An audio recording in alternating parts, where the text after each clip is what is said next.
नीतू ओ नीतू, क्या कर दिया? सरला, ये क्या हो रहा है रसोई में? दादी, दाल को तड़का लगा रही थी। बस बस, मैं समझ गई थी कि आज रसोई में दाल को तड़का नीतू ही लगा रही है। तभी तो पूरे घर में मिर्चों की धसक भर गई है। अरे पानी दे दो, खास खास कर बुरा हाल हो गया है।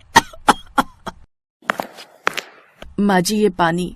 अरे सरला, इसे रसोई में तड़का लगाना सीख। अब यहाँ तो हम सब सहन कर लेते हैं, पर ससुराल में ये सब नहीं चलेगा। अगर तुम्हारी सास ने कह दिया कि बहू ने कैसा तड़का लगाना सीखा है, तो सोचो नीतू सब कितनी बातें बनाएंगे। कुछ नहीं होगा दादी, पहले शादी का तड़का तो लगने दो, रसोई में तड़का बाद में देखा जाएगा। नीतू सारा खाना बना लेती थी, पर बात आती थी रसोई में तड़का लगाने की, और नीतू का तड़का हमेशा धुआंधार और मिर्चों वाला होता था।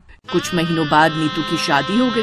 अब शादी के बाद नीतू ने पहली रसोई में हलवा बनाया। सबको बहुत पसंद आया। हाँ बहू, हलवा बहुत बढ़िया बना है।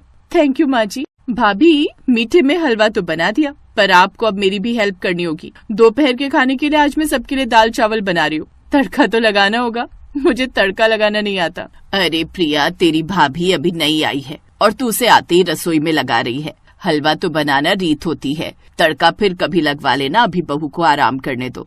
भाभी, आपको कोई परेशानी है तड़का लगाने में? प्रिया की बात सुनकर नीतू परेशान तो हुई थोड़ा, क्योंकि उसे पता था कि अगर उसने रसोई में तड़का लगा दिया तो पूरे घर में खांसी के बम फटने लगेंगे। पर सबके सामने वो मना भी नहीं कर सकती थी। ठीक है प्रिया, चलो मैं दाल को तड़का लगा देती हूँ।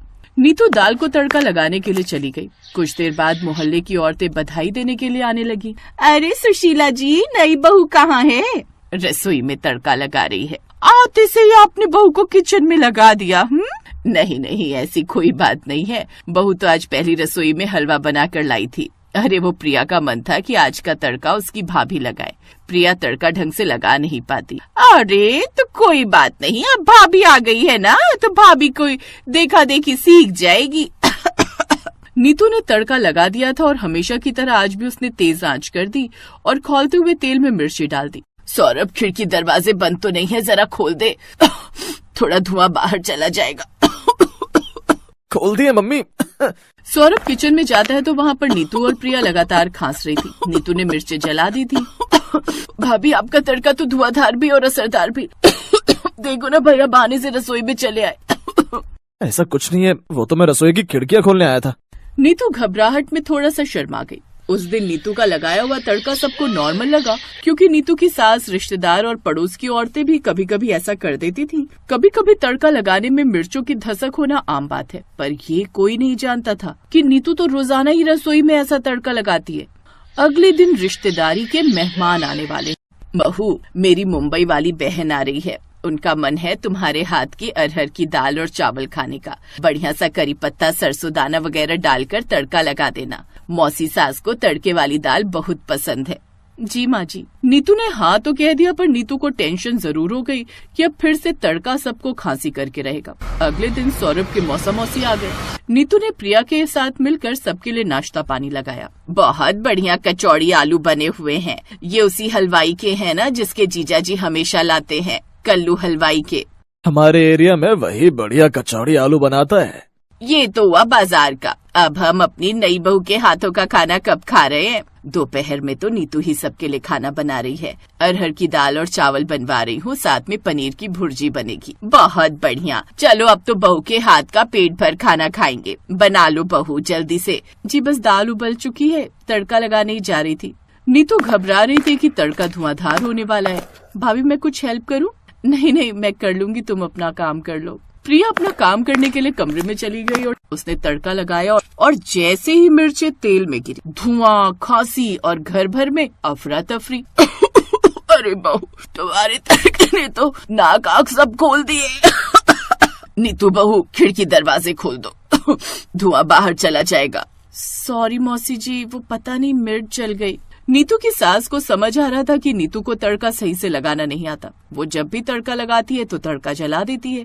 अगले दिन जब मेहमान चले गए तब नीतू की सास रसोई में आई और उसे समझाने लगी, बहू रुको, एकदम से मिर्चे नहीं डालते हैं, तभी तुम्हारा तड़का जल जाता है। सबसे पहले तेल गरम करो, जब तेल जल जाए तो आंच को धीमा कर दो और देख लो कि तेल ज्यादा जल गया है तो भले ही गैस को बंद कर दो। उसके बाद धीरे धीरे मसाले डालो, एकदम से मिर्च डाल दोगी तो पूरा तड़का जल जाएगा।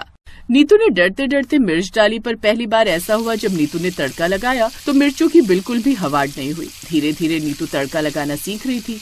एक रात जब सब सो रहे थे तो नीतू नींद में बड़बड़ा रही थी, तभी 2 चोर घर में घुस गए। तेल गरम होना चाहिए, नहीं तेल ज्यादा गरम नहीं होना चाहिए, अब मैं उसमें मिर्च डालूंगी, तड़का लगा लेती हूँ। हाँ मैं सही तड़का लगा लेती हूँ, जीरा प्याज हरी मिर्च, गैस हल्की कर दूं, आज मैं बहुत बढ़िया तड़का लगाऊंगी, सब मेरी तारीफ करेंगे। नीतू नींद में चलने लगी। चोर घबरा गए। नीतू रसोई में गई, कढ़ाई उठाई और तड़का लगाने लगी। नीतू ये सब काम नींद में कर रही थी। अरे रसोई में कौन आ गई आधी रात के समय? खाना क्यों बना रही है ये? पता नहीं, घर में तो सभी सो रहे हैं, तो ये रसोई में क्या कर रही है? थोड़ी देर इंतजार करते हैं, क्या पता वापस जाकर सो जाए। तभी नीतू ने तड़का लगाया और नींद में होने के कारण नीतू का तड़का धुआंधार और खतरनाक हो गया। पूरे घर में मिर्चों का धुआं फैल गया। सब लोग उठकर बाहर आ गए। खास खास कर सबका बुरा हाल था। दोनों चोर भी बेहाल हो चुके थे। अरे तुम दोनों कौन हो? भैया जी माफ कर दो, चोरी करने आए थे, पर इन मैडम ने न जाने रसोई में कौन सी मिर्च जलाई कि हम तो अंधमरे हो गए। नीतू तुम इस समय रसोई में तड़का लगा रही हो? सॉरी माँ जी, पता नहीं नींद में क्या सोच रही थी, रसोई में कब आ गई कुछ पता ही नहीं चला। भैया तो तौबा कर लिया हमने, अब से कोई चोरी नहीं करेगी और मिर्ची तो कभी सपने में भी नहीं सूंघेंगे। भैया जी पुलिस कितनी देर में आ रही है, हमसे यहाँ और नहीं रुका जाएगा।